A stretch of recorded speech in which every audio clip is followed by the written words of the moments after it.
అలాగే డొక్కా సీతమ్మ గారు మహాతల్లి ఇప్పటికీ పి గన్నవరం అక్విడెక్ట్ దగ్గర ఆవిడ ఇల్లుంది. ఆవిడ ఉన్న ఇల్లు రాత్రి లేదు, పగలు లేదు, ఆకలితో ఎవరొచ్చినా సరే అన్నం పెట్టడమే ఆవిడ జీవితం. ఆవిడ జీవితం మొత్తం మీద ఒకే ఒక్కసారి అంతర్వేది తీర్థం చూడడం కోసమని బయలుదేరింది. పల్లకీలో వెడుతుంటే గోదావరి ఆనకట్ట మీదకి వచ్చేటప్పటికి పల్లకిని మోస్తున్నటువంటి బోయీలకి శ్రమ కలిగి పల్లకి దింపారు.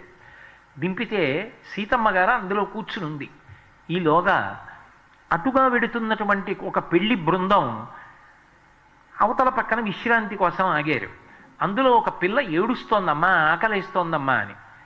వెంటనే అక్కడ ఉన్న పెళ్లి బృందంలో వాళ్ళు అన్నారు, ఇంకెంతమ్మా వచ్చేసాం, కొద్ది దూరం పెడితే అదిగో డొక్కా సీతమ్మ గారి ఇల్లు, రాత్రి లేదు పగలు లేదు, ఎప్పుడు వెళ్ళినా ప్రేమగా అన్నం పెడుతుందమ్మా, ఆవిడ దగ్గరికి వెళ్తాం కదా, అన్నం పెడుతుందమ్మా, బెంగ పెట్టుకోకంటున్నారు.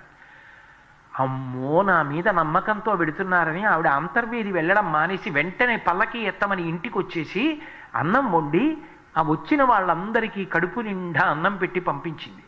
ఇంటికి వచ్చిన వాళ్ళు అమ్మా అన్నం తినొచ్చామమ్మా అంటే, అన్నం తినకపోతే కనీసం ఇది తినండి అని చెప్పి చేతిలో చింతకాయ పచ్చడన్నా పెట్టి పంపించేది ఆవిడ. కొద్దిగా పచ్చడి నాకి వెళ్ళండి అనేది. అటువంటి తల్లి చిట్ట చివర శరీరం వదిలిపెట్టేస్తే ఆవిడ శరీరంలోంచి ఒక దివ్యమైన జ్యోతి బయటికి వచ్చి అందరూ చూస్తుండగా రాత్రివేళ ఆకాశ మార్గంలో ప్రయాణించి వెళ్ళింది. అమలాపురం దగ్గర ఇందుపల్లిలో సంస్కృత విద్వాంసులు కూర్చుని చూసి ఎవరో మహాత్ముడి శరీరం వదిలిపెట్టాడు, జ్యోతి వెడుతోందనుకున్నారు. ఆ రోజుల్లో ఇప్పట్లా టీవీలు అవి లేవు.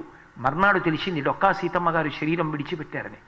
బ్రిటిష్ యువరాజు పట్టాభిషేకం చేసుకోవడానికి అటువంటి మహాతల్లి డొక్కా సీతమ్మ గారిని విమానంలో తీసుకురమ్మని ఆహ్వానించాడు. ఆవిడ వెళ్ళడానికి ఇష్టపడకపోతే కనీసం ఆవిడ చిత్రపటాన్ని తీసుకురమ్మంటే ఆ రోజుల్లో కలెక్టర్ ఆవిడ ఫోటో తీసి పంపిస్తే పెద్ద సింహాసనం వేసి డొక్కా సీతమ్మ గారి ఫోటో పెట్టి మొట్టమొదట యువరాజు దంపతులు సీతమ్మ గారి ఫోటోకి నమస్కారం చేసి తర్వాత పట్టాభిషేకం చేయించుకున్నాడు. తూర్పుగోదావరి జిల్లాలో డొక్కా సీతమ్మ గారు అంతమందికి అన్నం పెట్టినటువంటి తల్లి. మీరు పిల్లలు, నా కోరిక ఒక్కటే, అబ్దుల్ కలాం గారు ఏది కోరుకున్నారో అటువంటి ప్రదేశాలు సందర్శించండి. అస్తమానం సినిమాలు కాదు, పరమ సంతోషంతో తీసుకెళ్తారు మీ అమ్మగారు నాన్నగారు. మీ నాన్నగారిని అడగండి, ఒక్కసారి డొక్కా సీతమ్మ గారి ఇల్లు చూపించమని అడగండి. ఆవిడ ఎంత కష్టపడి పొయ్యి మీద అన్నం వండి ఎంతమందికి పెట్టేదో మీరు ఇప్పటికీ ఆ పి గన్నవరం వెడితే కథలు కథలుగా ఆవిడ చేసినటువంటి మహోపకారాల గురించి చెప్తారు. గోదావరికి వరదలు వచ్చి అవతల ఒడ్డున ఒక వ్యక్తి ఆకలితో ఏడుస్తుంటే మీరు వెడతారా నేను వెళ్ళనా అని భర్తని పడవ మీద పంపించి రాత్రి అన్నం పెట్టించి పడవ మీద ఇంటికి తీసుకొచ్చింది ఆవిడ.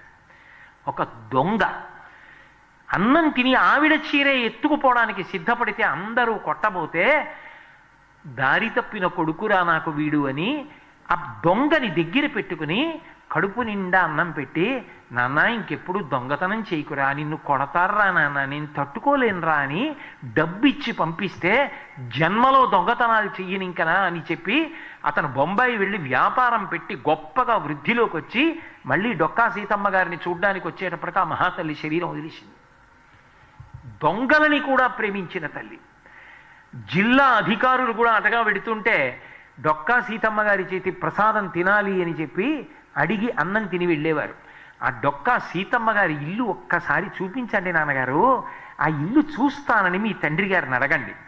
నాకు అవకాశం లేదు కానీ వచ్చే సంవత్సరం నేను ఇటువంటి తరగతులు నిర్వహించగలిగిన అదృష్టాన్ని భగవంతుడిస్తే నా శక్తి మేర మిమ్మల్ని అందరినీ అటువంటి ప్రదేశాలకి మేనమామగా నేనే తీసుకెళ్లే ప్రయత్నం చేస్తాను. డొక్కా సీతమ్మ గారిని పి గన్నవరం వెళ్ళి చూడండి, ఆవిడ ఇల్లు ఇప్పటికీ. ఆ సరార్థర్ కాటన్ మ్యూజియంకి వెళ్ళి చూడండి.